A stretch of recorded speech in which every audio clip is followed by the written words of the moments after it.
Bry's Comics. But I wanted to mention that we have pre-sales available for Black Panther 3 second print, first appearance of Tosin Oduye, and first cover appearance.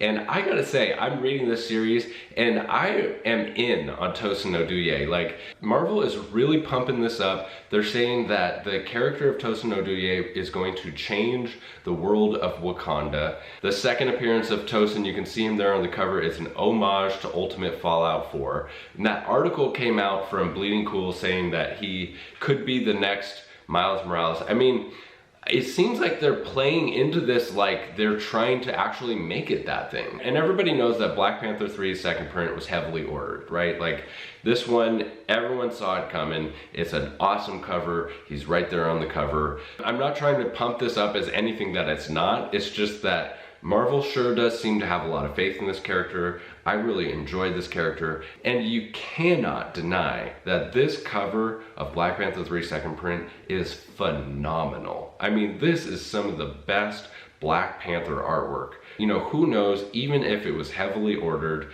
down the road, it could still have some value, certainly if it's a Miles Morales level character. I also have a fast track option available if you want to pay $15 more. You can have it fast tracked, and that cuts the turn time from CGC around in half. So pre-sales are available now at brycecomics.com. In this video, we have about $12,000 worth of incredible comic books that I picked up right here in two separate collections, and we're going to go through them, and I'm also going to talk a little bit about the grading and why I think some of the books got the grades they did, and look at the graders notes and things like that, because I think it's really helpful to take a look at books and say, okay, now why did this get what it did? Is it a possible crack press candidate? And so we'll go through all of that stuff. But before we get into it, if you could hit that subscribe button and leave a comment down below, it will enter you to win this month's giveaway for Thor 337, the first appearance of Beta Ray Bill. And I also have a giveaway over on my website. If you sign up for the newsletter at brycecomics.com, you're entered to win a free slab. And that newsletter, all I do is send out discount codes and early access to stock like this when I pick up big collections. I have a huge collection coming in at the end of this month with some really hot keys in there. So if that's something that interests you, consider signing up for that newsletter. This is the most enjoyable part of my job. The thing that I love most about being a comic shop is getting in new collections. I'm so grateful and honored to be able to do this for a living. I don't take it lightly, but man, is it hard. It is incredibly difficult to get these books in and to turn around and sell them. I don't think there's a single book in this stack that I wouldn't love owning in the PC. So it's very difficult to figure out what to keep and what to sell. But obviously, you know, I can, even though I bought these, like, I can't afford any of them. I have to turn around and sell them. So let's jump into these books. I forgot to mention the story about these collections and how they came in. So they both came in, and I gotta tell you guys, they're getting super easy to do these collections. Both of these sellers reached out and said, I have these books, are you interested? I responded, I said, yes, I can do this much. They said, okay. They sent the books, I sent the money, done deal in less than a week. And one of the sellers even said, can you send me a label? So I sent him a label and paid for the shipping label. So they didn't have any money out of pocket, and everything's liquidated and cash in pocket in less than a week. And on both of these, I was able to pay about 70% of FMV. So these books were worth about $12,000, and I paid $8,500, about 70% of FMV. And I think it's a really valuable resource that I offer the community, is the liquidity of your collection. So all of these books were key issue, already slabbed books. Easier to move, easier to value, easier to sell. So I'm able to offer more money for those. If it's a much bigger collection with a ton of raw books or a bunch of slabs that really nobody really is going to want and are just going to kind of sit around for a little while, then I can't pay as much because my money is tied up longer. But I think, you know, 70% of FMV is a really reasonable fee. Obviously, you will make more money if you sell your books yourself. The best way is to establish a following and sell stuff directly to friends, right? And pay no fees whatsoever, and you get full FMV. That's the best way. But that's not the most liquid way. It takes a while to get that to happen. And sometimes you need money in a pinch, or you need money in a hurry, and you don't have time to list 20 books and sell them on eBay and ship them and wait for the money to come in and everything like that. So I think it's a really valuable resource for people. Obviously, it's not going to work for everyone, but if you find yourself in a pinch where you need to liquidate, I think I offer a really reasonable fee, and you can always reach out to me. All the contact info is down in the description. All right, so first up we have Tomb of Dracula #1 in an 8.0 with off-white pages. And the main thing that's keeping this book back is foxing on the back cover. So this is what foxing looks like. It's kind of like this discoloration. It almost looks like dirt, but it's different than a stain. They grade much harsher for stains than foxing. So this book has foxing on the back and on the front of the cover. So if that could be improved, it's not easy to do. I know some people that have had success removing foxing, but you border the line of restoration when you do that. Other than that, without the foxing, this book probably would have got about a 9.0. So here's Marvel Spotlight 32, the first appearance of Spider-Woman in Jessica Drew. It's a 9.0, and this book is definitely pressable. I think it has a good shot at a 9.6.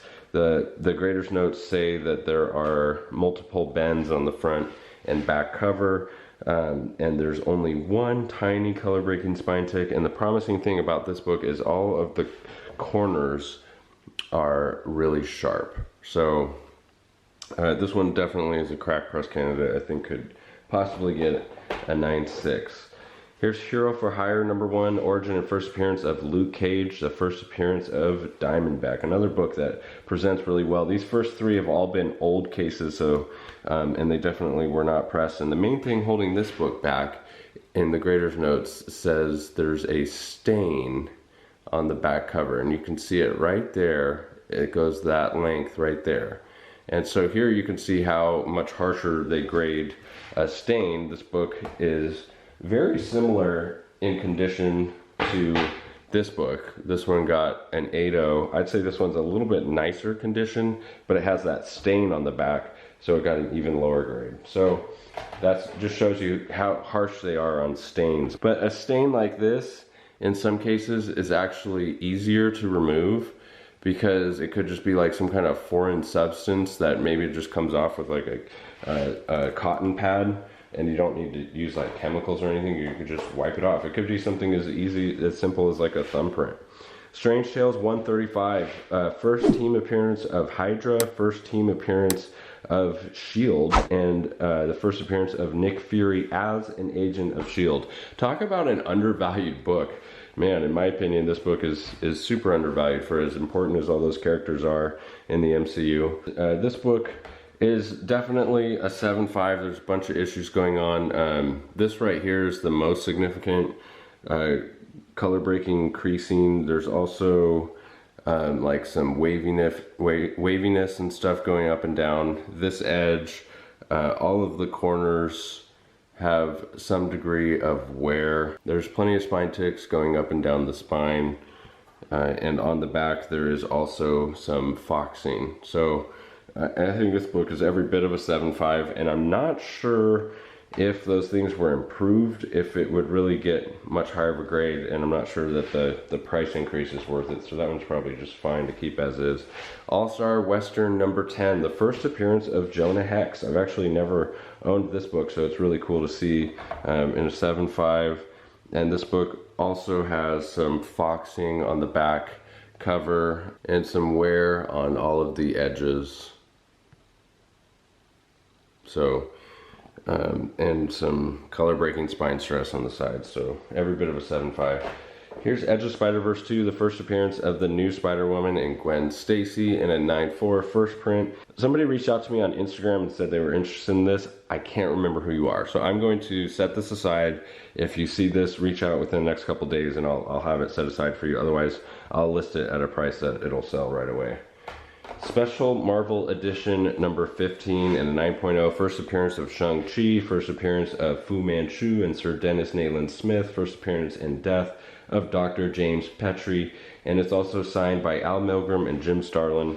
And what I love about this is the signature placement of Al Milgrom, and it's in metallic ink. and it just looks really, really sharp. I was a huge fan of the Shang-Chi movie, so this one's going to be really hard to sell because I know he's coming back, and I definitely would not mind having that in a PC. Strange Academy #1, the Ramos variant, the 1 in 25. This book is on a tear. This whole series is on a tear right now. And we got it here in a 9.8. First appearance of Emily Bright, Doyle, Dormammu, Shaylee, Moonpetal, Calvin Morse, Desi, Germain, Gulag, Zoe, Alvi, Eirik, and Toth. Gooselog. So, then we also have it, the 1 in 50 in a 9.6, signed by Humberto Ramos and Scotty Young. Same book, the 1 in 50, incredible book. At 9.8, just sold for over $1,700. Batman 608 in a 9.6. This is the second print, the Jim Lee cover, signed by Jim Lee, and this is the start of the Hush storyline, and just a really awesome cover by Jim Lee. Then we have some Cherry Pop-Tart. This is signed by Peach Momoko. I'm not too sure what the deal is with this book, but this guy had one. It's a cool cover. I definitely like this one. It's kind of like that, I don't know, sexy Spider-Man type stance. It's kind of cool.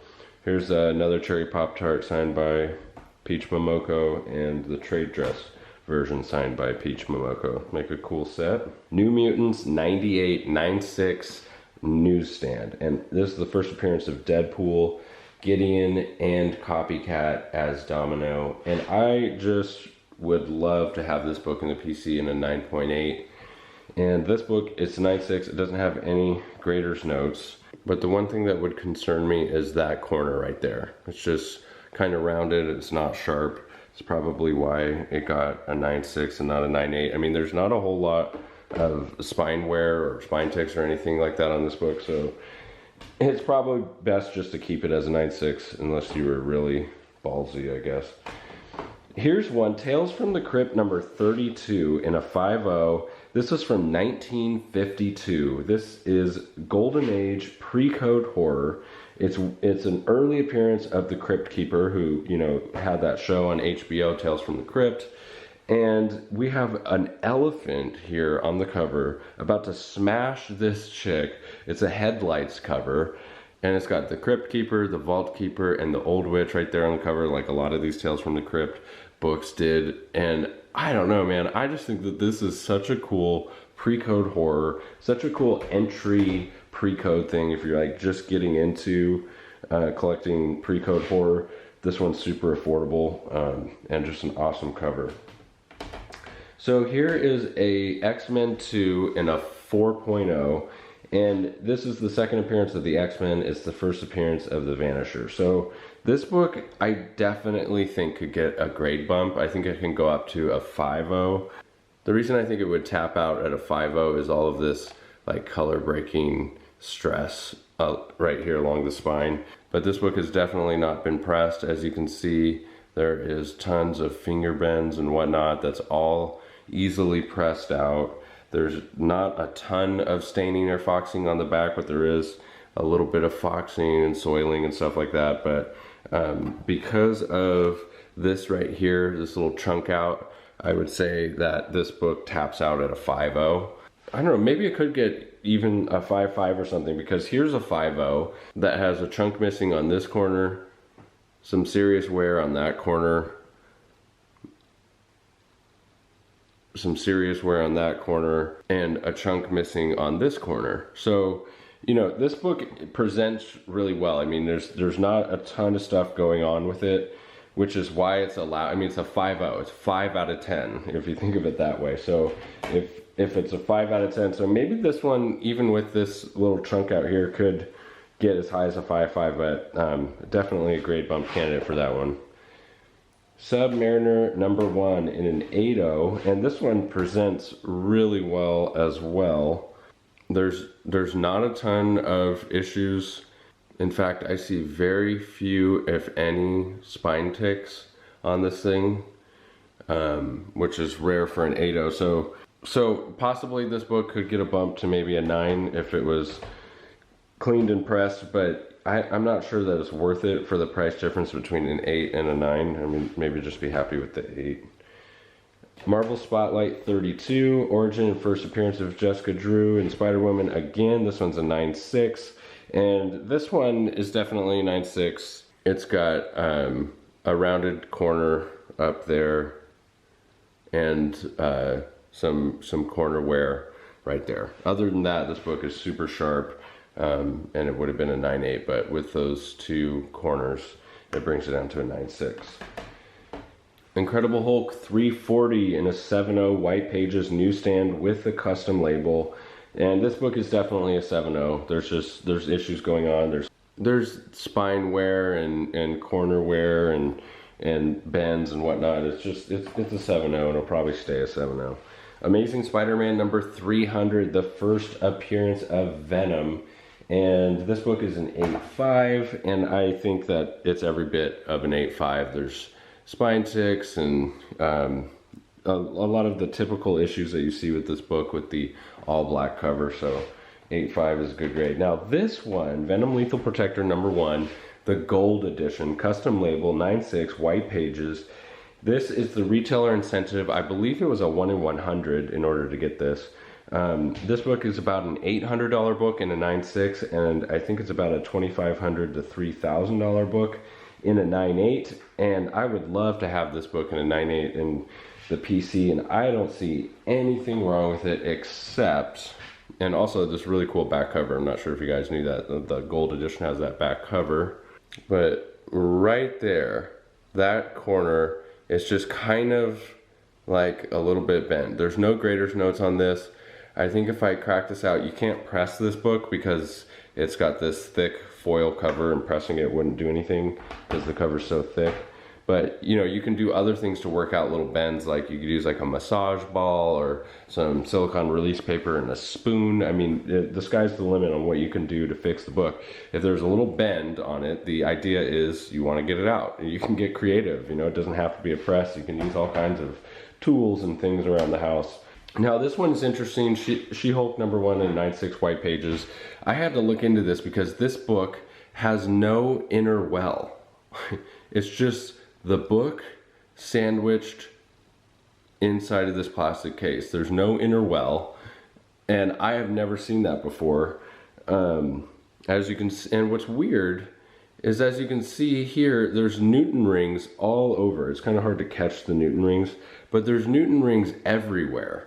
And I thought that the Newton rings were only caused by plastic coming into contact with the case. So this doesn't have any plastic inside, it's just the case and the book. So why are there Newton rings? I don't understand that. But anyways, CGC was doing this for a little while. They tried this thing where they were just grading and encapsulating books without an inner well, and it didn't work well. I don't know why. Maybe it was damaging books or something, but they stopped doing it.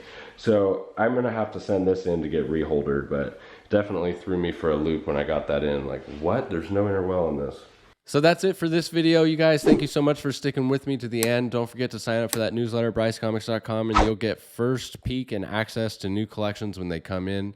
Thanks as always for sticking with me to the end, and we'll catch you in the next one. Bye. Bryce Comics.